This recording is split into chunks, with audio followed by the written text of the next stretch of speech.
Guys, welcome back to my channel उदत vlogs. तो guys, आज की वीडियो में जो हमारी स्विफ्ट डिजायर है उसका मेजर वर्क है वो स्टार्ट करने वाला है। तो गाइस, मेजर वर्क इसलिए करवाना पड़ रहा है क्योंकि ये हमेशा रही है वो डिफरेंट हैंड्स में रही है, मतलब अलग अलग हाथों में, और उसने जिसने भी चलाई है इसको बिल्कुल रफ चलाई है अलग अलग तरीके से। तो इसलिए इसका जो मेजर वर्क है मेरे को अभी करवाना पड़ रहा है। तो जो सीरीज है आप इसको कंप्लीट देखना। अगर आपके पास भी मारुति स्विफ्ट डिजायर है तो काफी आपको हेल्प मिलने वाली है इस चीज से।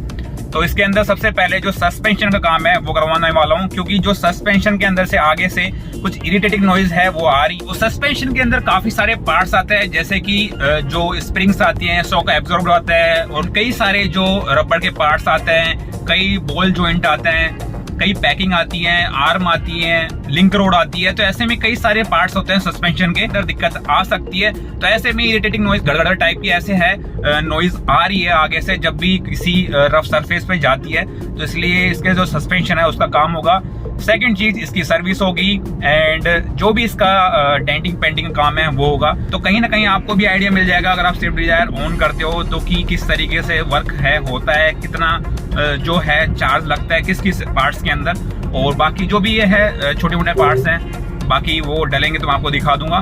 तो फटाफट से चलता हूँ मैकेनिक के पास। तो गाइस, जो इसके पीछे के शॉकर हैं वो भी लीक हैं, ये देखो। इनके ऊपर ये कैप आती है, और जो ल्यूब्रिकेशन के लिए जो भी इसके अंदर ऑयल वगैरह जो भी ग्रीस होती है वो कैप होती है। तो ये पूरी तरीके से लीक हो चुका है। तो कहीं ना कहीं जो इसकी स्पीड है वो भी डिक्रीज हो चुकी है पहले से। जो ये दब के वापस से बाहर की तरफ निकलता है तो वो भी कहीं ना कहीं स्लो होगी। एक तो पीछे के शॉकर हैं डलेंगे, एंड बाकी अगर नए डलवाओगे तो 2000 का ईच पेयर आता है, एक पेयर।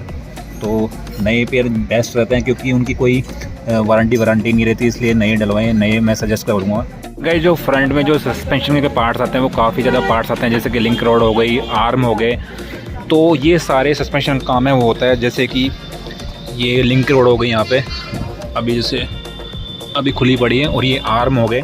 यहाँ पे काफ़ी सारे बॉल जॉइंट होते हैं, जैसे कि ये बॉल जॉइंट हो गए, यहाँ पे रबड़ के पार्ट होते हैं सूख जाते हैं, जैसे कि इंजन माउंटिंग के जो ये रबड़ के पार्ट्स आते हैं वो सूख जाते हैं।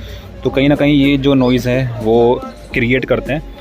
और बाकी ये है यहाँ पे माउंटिंग रबड़ की। तो ये सारे जो पार्ट्स आते हैं वो सस्पेंशन में आते हैं। तो ये पूरा कंप्लीट होके तभी आपका जो सस्पेंशन का काम है वो होता है। तो इनमें से जो भी माउंटिंग सही रहती है वो आप उनको छोड़ सकते हैं, बाकी जो ख़राब रहती है, जो रबड़ सूख चुका है, उनको सही कर सकते हैं। गाइस, अभी मैं आपको चेक करता हूँ लिंक रोड की होती है, ये वाली लिंक रोड होती है, और ये बॉल जॉइंट होते हैं। तो ये रबड़ क्या है सूख जाता है, और पैकिंग होती है वो कट जाती है।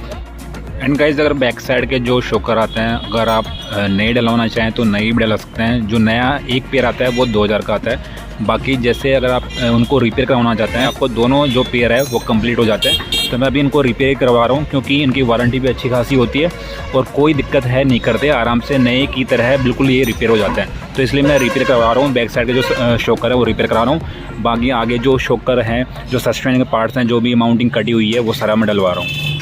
तो वैसे टाइम के साथ होता क्या है, जो शॉकर होता है, जो इसकी स्पीड होती है दब के फिर वापस उठने की, वो कहीं ना कहीं कम हो जाती है। तो रिपेयरिंग में ये सारी चीज़ें होती हैं। तो इसके जो प्रेशर है, जो स्पीड है, वापस से वो इंक्रीज़ कर देते हैं। जो भी प्रॉब्लम होती है इसके अंदर लुब्रिकेशन की, जो भी XYZ होती है।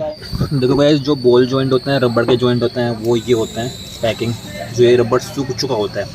और इसके अंदर जो लिंक रोड होती है वो ये रहने वाली है लिंक रोड। तो इसके कहीं ना कहीं इसके भी जो रबड़ के पार्ट्स होते हैं वो लीक हो जाते हैं, या फिर रबड़ सूख जाता है। ऐसे ही जो अंदर का है ये रबड़ सूख चुका है, कहीं क्रैक हो जाता है, कहीं लीक हो जाता है।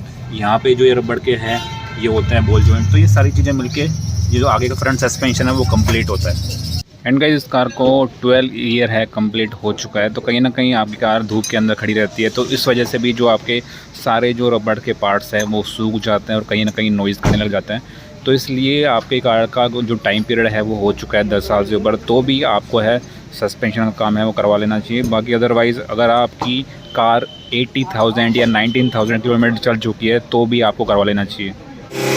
तो भाई ये देखो, बैक साइड का जो शॉकर है वो है, मतलब है पूरा ख़त्म है।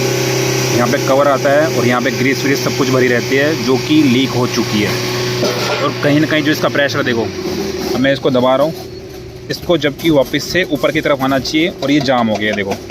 तो कितना स्पीड से धीरे धीरे आ रहा है बिल्कुल, जबकि जितनी स्पीड से मैंने दबाया है उस स्पीड से वापस आना चाहिए। अभी देखो अपने आप से आ ही नहीं रहा। तो गाइस जो शॉकर का काम जो प्रॉपर होता है वो ये होता है कि जिस स्पीड से नीचे दबता है उस स्पीड से वापस ऊपर आना चाहिए। देखो ऊपर आ ही नहीं रहा। जब मैं इसको इस तरीके से उठा के पुल करूँगा तब जाके धीरे धीरे स्पीड में आएगा। तो इतना ज़्यादा है डेड हो चुका है। जब ये रिपेयर होके आएगा तब देखना है कि इसकी स्पीड जो कितना है इंक्रीज़ हो जाती है और अपना आप ऑटोमेटिक जितना दबेगा उसी स्पीड से है वापस ऊपर आ जाएगा। एंड गाइस जो ये इंजन की माउंटिंग होती है और जो शॉकर की माउंटिंग होती है आपको ये देखने में काफ़ी चीप लग रही होगी और काफ़ी वैसे लग रही होगी कि ये बहुत चीप प्राइस में आती होगी, लेकिन गाइस ये जो इंजन की माउंटिंग है वो 3000 की पड़ती है। मतलब जिसके ऊपर इंजन रखा रहता है, यहाँ पे जो बॉडी के अंदर रखा रहता है उसके अंदर माउंटिंग आती है रबड़ की ताकि नॉइज़ ना हो। तो ये 3000 की आने वाली है। इतना ज़्यादा है, ये एक्सपेंसिव आती है, महंगी आती है। और ये जो रबड़ के माउंटिंग है ये भी अप्रोक्स शायद 2000 से कम नहीं आते हैं। तो कहीं ना कहीं अगर आप ये सोच रहे हो कि जो ये माउंटिंग आती है काफ़ी चीप आती है, ऐसा कुछ भी नहीं है, ये काफ़ी है एक्सपेंसिव रहने वाली है। तो अभी फ़िलहाल जो इंजन की माउंटिंग है ये वाली है, मैं नहीं करवा रहा क्योंकि ये 3000 के आसपास पड़ती है और इतना ज़्यादा इशू है, क्रिएट नहीं कर रही है। ये चल जाएगा ईज़िली, सिर्फ खड़ी गाड़ी के अंदर थोड़ा बहुत नॉइज़ आता है इंजन का, सिर्फ ये है वो कम कर देगा। लेकिन मैं अभी ये नहीं करवा रहा क्योंकि इससे कुछ भी दिक्कत होने वाली नहीं है। मेन है जो सस्पेंशन के जो भी है पार्ट्स है वो होने चाहिए। एंड गाइस जो आगे के सस्पेंशन का जो माउंट है रबड़ का ये रहने वाला है और बिल्कुल जेन्युइन मारुति का पार्ट रहने वाला है। जो चारों शॉकर है वो खोल लिए हैं, फ्रंट के और बैक के, ये सारे होने जाने रिपेयर।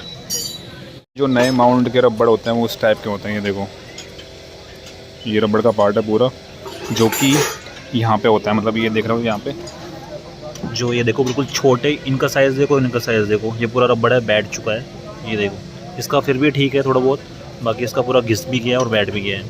तो ये वाला माउंट होता है जो यहाँ पे फिट होता है और जो ये वाला माउंट है वो अलग से आएगा। जो इसकी लिंक रोड है वो भी ख़राब हो चुकी है, ये लिंक रोड बोलते हैं इसको, ये पूरी ख़राब हो चुकी है। तो ये नई डलने वाली है, दोनों पेयर दोनों साइड में आती है। और इसका प्राइस है, ये भी जेन्युइन मारुति की रहने वाली है और इसका ईच का प्राइस है 540 के अप्रोक्स का प्राइस है रहने वाला है एक का। तो अभी अंदर से ब्रांड न्यू मैं दिखाता हूँ किस तरीके से जो बॉल जॉइंट आते हैं बिल्कुल परफेक्ट आते हैं। तो गाइस ये चेक करो जो इसका बॉल जॉइंट रहने वाला है बिल्कुल परफेक्ट रहने वाला है, पूरी अच्छी पैकिंग रहने वाली है। और ये तो गाइस प्ले की साउंड कैसे बनती है अभी मैं आपको चेक कराता हूँ। ये पुरानी लिंक रोड है, अभी इसके अंदर प्ले देखना, ये देखो। तो कैसे इजीली मूव कर रही है, जब भी मैं फोर्स लगा रहा हूँ इस तरीके से मूव कर रही है, सेम ऐसे ही ये इजीली मूव कर रही है। जबकि जो नई लिंक रोड होती है ये देखो कुछ भी प्ले नहीं है इसके अंदर, बिल्कुल परफेक्ट है ये। तो ये प्ले होता है, यानी कि इसी वजह से जो इरिटेटिंग नॉइज़ आती है वो क्रिएट होती है। इसके अंदर प्ले आ जाता है टाइम के साथ, ये देखो। तो जब भी आप नॉर्मल गड्ढे में जाते हो या फिर रफ रोड पेज पे जाते हो तो गड़बड़ करके जो नॉइज़ बनती है वो इसी वजह से बनती है। अब ये नई में देखो मैं फोर्स लगा रहा हूँ अच्छे से, लेकिन ये प्ले देखो बिल्कुल टाइट है, कहीं भी नहीं हिल रही। तो इस वजह से प्ले के कारण काफ़ी सारी नॉइज़ है, अनवांटेड नॉइज़ है वो बन जाती है। तो ये चेक करो रिपेयर होने के बाद बिल्कुल ब्रांड न्यू बन के ये आ गए हैं देखो। अब इसका जो प्रेशर है वो चेक करवाता हूँ। ये देखो पहले बात तो ये दब नहीं रहा, ओरिजिनल की तरह हो गई सेम। और ये देखो ऑटोमेटिक खुद से ऊपर जा रहा है ये। और जबकि पहले जो इजीली ये नीचे पुश हो रहा था और ऊपर इजीली जा नहीं रहा था। अब ये चेक करो थोड़ा फोर्स भी लगाना पड़ रहा है, फोर्स भी लगाना पड़ रहा है सेम ब्रांड न्यू की तरह। और ये देखो अपना ऑटोमेटिक ऊपर जा रहा है ये पूरा रिपेयर हुआ है। साथ में जो एक कैप है, जो भी रबड़ के जॉइंट आते हैं और जो भी रबड़ के माउंट आते हैं ये डले हैं। और ये चेक करो अभी बाकी फ्रंट के भी आए नहीं, फ्रंट के भी हो रहे हैं, उनमें टाइम लगेगा। तो भाई जो अपने बैक साइड के शॉकर हैं वो भी लग चुके हैं। बाकी जो ये लिंक रोड है नई वाली ये भी लग चुकी है। बाकी जो ये आर्म है ये रिप्लेस नहीं हो रही है क्योंकि जो इसका जो भी है बॉल जॉइंट है वो बिल्कुल परफेक्ट है, अभी का चल जाएंगे। अगर मैं ये भी डलवाता तो मेरे को 2000 का पेयर है दोनों को पड़ता, तो ये अभी मेरे डल नहीं रही। बाकी लिंक रोड है ये डल चुकी है और जो शॉकर का जो रिपेयर है वर्क है वो हो चुका है और बाकी जो रबड़ के माउंट है वो डल चुके हैं। भाई जो फ्रंट के सस्पेंशन थे वो भी आ चुके हैं बिल्कुल ब्रांड न्यू की तरह। ये देखो पूरी बैजिंग लग के आती है और इनकी साल भर की वारंटी आती है। पूरी ब्रांड न्यू हो गए, पूरा अच्छे से क्लीन होता है, ल्यूब्रिकेशन सब कुछ, प्रेशर है सब कुछ इंक्रीज होता है मशीन से। फाइनली जो सस्पेंशन का वर्क है वो डन हो चुका है। जो फ्रंट के सस्पेंशन थे उनका भी अच्छे से वर्क है, वो कंप्लीट हो चुका है। जो बैक साइड के थे उनका भी हो चुका है। बाकी गाइस लिटरली अब 1% की नॉइज़ है कार के अंदर से नहीं आ रही। मतलब कोई भी गड्ढे के अंदर, पोर्ट होल्स के अंदर जा रही है तो सेम ऐसा फील हो रहा है जैसे अभी अभी ब्रांड न्यू कार परचेज करी है, सेम वैसे सस्पेंशन हो गए इसके, और 1% भी नॉइज़ नहीं है। जबकि पहले आगे से इतना रेटलिंग नॉइज़ आ रही थी, अनवांटेड नॉइज़ आ रही थी, जैसे कि आगे से कोई भी पार्ट है, जंग लग चुकी है, कोई पार्ट लटका पड़ा है, एक दूसरे से टकरा रहा है, इस तरह की नॉइज़ है आ रही थी। लेकिन अब गाइस लिटरली अभी मैं देखो सामने एक गड्ढा है, यहाँ पे गाड़ी थोड़ा सा ले जाके दिखाता हूँ। ये देखो मतलब सस्पेंशन इतने प्यारे हो गए पहले से। देखो रफ पेज के अंदर मैं ले जाके दिखाता हूँ, मतलब 1% की नॉइज़ नहीं आ रही इसके अंदर, 1% की। वैसे अभी गाड़ी के अंदर सीटें खुलने का काम हो रहा है, उसके बाद जो रेगजिन है वो बिछने वाली है, क्रीम कलर की, जो बेज कलर है सेम उसी कलर की, ताकि कभी भी मैटिंग गंदी ना हो, तो कभी सफाई करनी हो तो इजीली सफाई हो जाए। क्योंकि जो स्टॉक आती है कंपनी के साथ आती है, उसके अंदर कहीं ना कहीं जो मिट्टी है, डस्ट है, फंस जाती है, ईजिली क्लीन नहीं हो पाती है, इसलिए रेगजिन ज़रूरी है। एंड ये सीट कवर्स की खास बात ये है कि पूरा बकेट फिट है, फिटिंग आने वाली है।